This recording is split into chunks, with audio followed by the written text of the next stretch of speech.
My name is Joan Edgehill. I am the president of the Jamaican American Association of Central Florida and the vice president of This is Jamaica. I'm also a poet and author of the book Still We Smile. My book is available on Amazon.com. The Jamaican American Association of Central Florida is having its annual Thanksgiving basket drive coming up in November, and our Christmas gift drive for domestic violence victims at Harbor House in December. Call 407-292-3719 or visit jaaocf.com to learn more about us. You should also visit thisisjamaica.org to learn about our upcoming This is Jamaica poetry competition. We're so excited about that. Today, I have the pleasure of interviewing Mrs. Renee Nash Lally, born and raised in the vibrant city of Kingston, Jamaica, and a proud young mother of 4 incredible children. 2 of her 4 children are here with us today. We have with us her 15-year-old son, Logan, who founded the Caribbean American Society at his school, and her daughter, 14-year-old Erin, who is an author and an athlete. So please join me in welcoming the Lally family to Community Chat.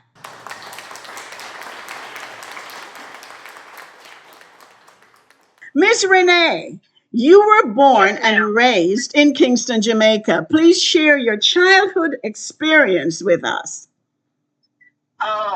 I tell my kids all the time how amazing it was growing up in Jamaica and how different island life is from growing up here. I attended Baz Prep and followed up, and I went to St. Andrews High School for Girls before migrating to the United States. I spent a lot of time with both my maternal and paternal grandparents. I really, really enjoyed it. We have such a sense of national pride in our family. All of my grandparents were involved in different civic activities across the country, and I really enjoyed it. I attribute my childhood to who I am as an adult and as a mother. I agree. And there's nothing like a Jamaican childhood.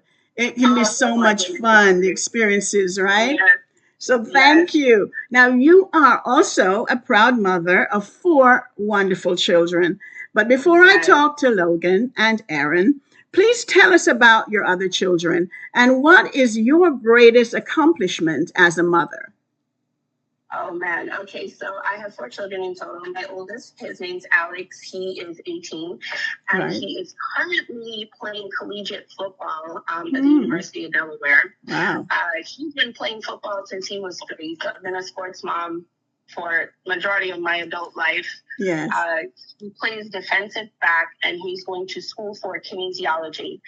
And my youngest baby, her name is Drew, and she just turned 7, and she is, she's just one of the most sweet souls I have ever experienced. She came here, I was quite of a shock. I found out I was pregnant with Drew right after I got into this near fatal car accident. Oh my goodness. And just her entire birth and the way she got here is just a miracle in and of itself. And she is the light. And, you know, we didn't know we needed her until we had her. We couldn't imagine life without Drew. And then, of course, my middle babies, Logan and Erin. And I think my greatest accomplishment of being a mother, when I set out on this journey of motherhood, even though it was a complete surprise, I always intended that I wanted to make sure that I raised happy adults, happy, productive adults. So the only way you could do that is to give them a very full-rounded childhood. And as hard as it is, I think I'm succeeding. I haven't haven't met a person yet that is like, oh, this isn't right or that isn't right. I'm very, very, very moved by the support that I have as a mom, being able to provide and nurture and help my children become happy adults. Excellent. Thank you for being such a wonderful mom and for the legacy you're leaving with these children that have been brought up so well. God bless you for that. And I know it's a thankless job sometimes, being a mom, but I'm thanking you. All righty. This one, thank you. This question is for Logan. Logan, as a 15-year-old high school student, you founded the Caribbean American Society at your school. That took a lot of courage and confidence. First of all, why did you decide to start the foundation? And the next part of the question is, where did you get the confidence to do so? So I originally did start the association because I noticed there was a lack of community within the school for kids of the Caribbean diaspora. So I found it as a good opportunity to try to bring some light into the school. And I got this inspiration through my parents because I always wanted to start a club. And they really did push me and did help me make it. Right. Well, I hope you know how unusual it is for a 15-year-old to do what you're doing, so congratulations on that. Thank you. Yes. Now, Miss Erin, you are only 14 years old and you are already an author and an athlete. First part of my question is, will you tell us about the book that you wrote? And then the second part is, I'd like to hear more about your athletic achievements. So our book is a first reader for pre-Ks and kindergartners so that they can learn their sight words. Wonderful. And I am a thrower, which means I throw shot put and discus. Okay. And I have gone all over the country to compete. And I've also competed in Puerto Rico. And I wish to compete in Jamaica one day. Oh, yes. And would you compete for Jamaica, you think, or you're not sure what you do yet, or the U.S.? I guess you could do either. I'm not sure yet. Yes. I'm not sure yet, but I'm leaning more towards Jamaica. All righty. You love Jamaica. I know it's your mom. All right. Olympic season in this house is just like, it's like Christmas. Everything has to shut down for 10 days. Oh my gosh, I can imagine. My home too. I really carry on, and I live alone, so it's just me making noise. Oh my goodness! Everybody has to get up, come. It's ready. I hear you. Yes, we are so proud of our little island, aren't we? Okay, Miss Renee, you are blessed. It really is a blessing to have 4 exceptional children. And I know that you are the driving force in their lives, or at least a part of the driving force in their lives. So in addition, kind of gives me free reign to do yes, and he's in the background somewhere, right? I know he's working hard. Now, in addition to your role as a mother, you have a very varied career. So please share some of those achievements with the audience and tell us what keeps you so motivated. So, my 9 to 5, I work in the admin realm. I'm a legal assistant, so that's my 9 to 5. But I jokingly say my 5 to 7, I'm actually an international artist, and my 7 to 9, I coach my kids' track team. So I'm pretty busy and in my hand in a lot of pots. But apart from coaching, which is a passion project of mine, especially because of Erin, and I'm an artist, and that kind of came about during COVID. Like I said before, I was in an accident with Drew, and I needed to figure out some form of physical therapy. So I took to painting, and my medium of choice is acrylic on canvas, and I really didn't intend for it to go anywhere, but I've been I've had my works displayed in a couple government buildings and restaurants on the East Coast. So I'm very, very proud of that, especially because I'm not a classically trained painter. It's just, and my inspiration, honestly, is my childhood from Jamaica. I do a lot of tropical inspired themes. And oversized pieces, like 48 inches by 48. And then, like I said, my 7 to 9 is I coach a very small team. Wow. I don't know how you get time to do it all. Now, I don't know either. I'm really interested in your art, though. So is it for sale? Do you sell your art pieces? I do. They are for sale. If somebody asks, but I don't really, like I said, I never intended for this to be an avenue of income, but they are for sale. I have sold some in the past, but it's not like I go to art shows to sell them because I don't have the time, and that was never my intention. Once I run out of space, I'll call a friend or a family member. I'm like, hey, you like this? It's yours. And sometimes they will pay me for my effort and time, but it really was never intended for it to be. I feel like when you turn a hobby into a hustle, you kind of lose the love for it. And I absolutely love painting. Yes. I used to paint as a child, but stopped doing that, but it's a lot of things I stopped doing. I used to do. I used to love poetry, but at least I started back writing poetry again. But art, I might start again. I'm very, very impressed in how much you get done in a day. So, if you'd like to share where you're displaying your artwork, you can tell us if you'd like to. So, if anyone wants to go to see it. Right now, my Instagram would be the best place to see it. My last show I did was for the, I did Women's Month in March, Erin. Was it March we went?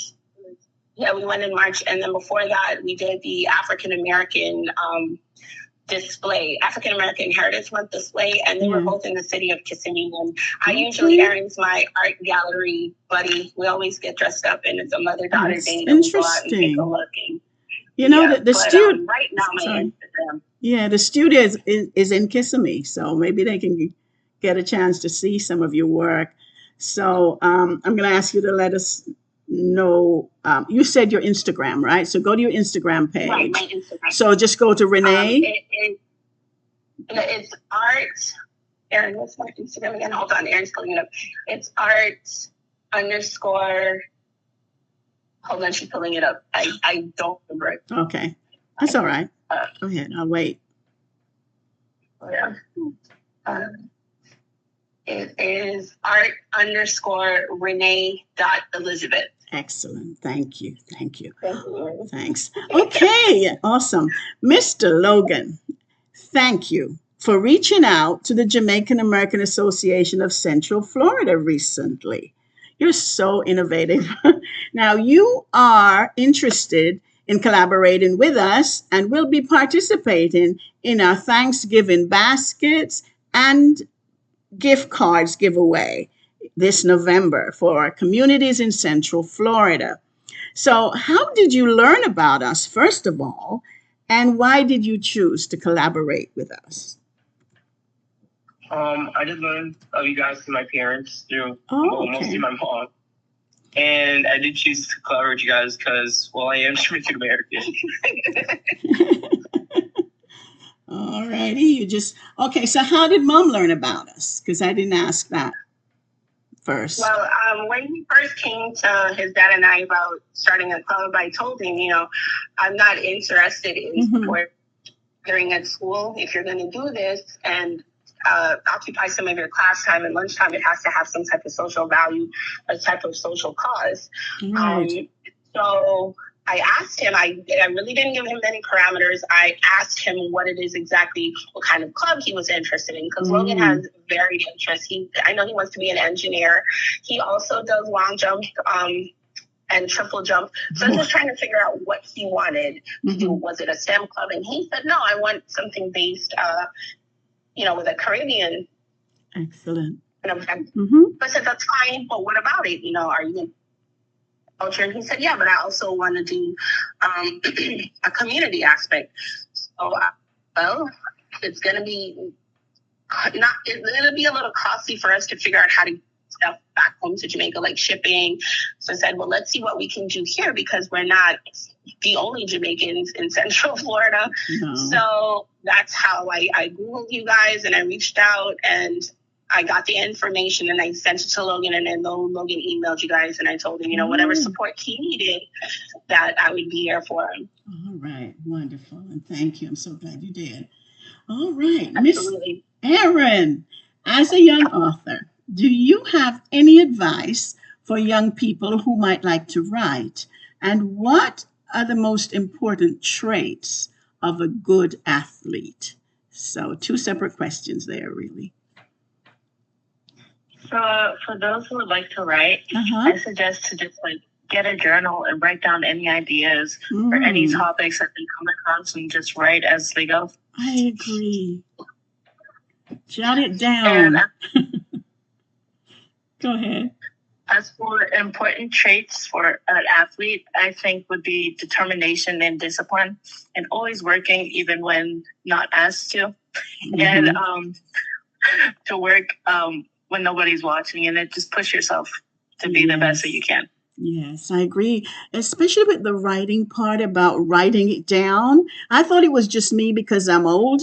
I'll get ideas for a poem, and it's really good, and it's in my head, and I've got it. And then guess what? I forget to write it down, and I can't remember. I don't remember what it was. So I'm going to be careful now. Whenever an idea comes to me or the words come to me, just try to jot it down somehow, as quickly as you can.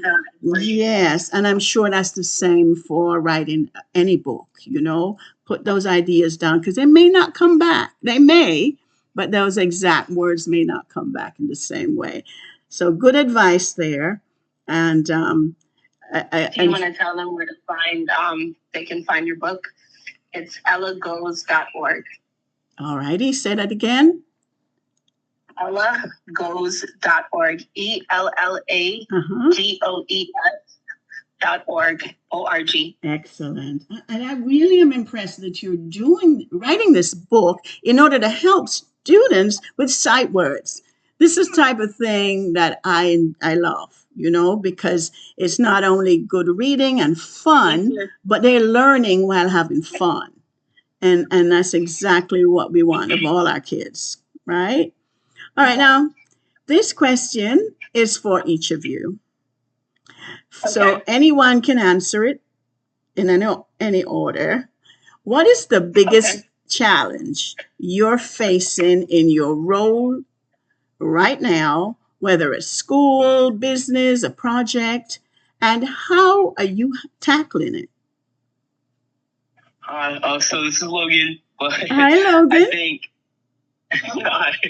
I think my biggest struggle right now is with the club. Since it's a new club, we're still working out the hiccups. I can imagine. And just kind of learning along the way, because this is my first club that I've operated. But your food drive is going good. Yeah, it's awesome right now. Yeah, the box is almost full, so that's good. Right. So that might be a way of bringing people together and making it easier for you to organize your club. So do you have like a strategic plan as far as the club is concerned?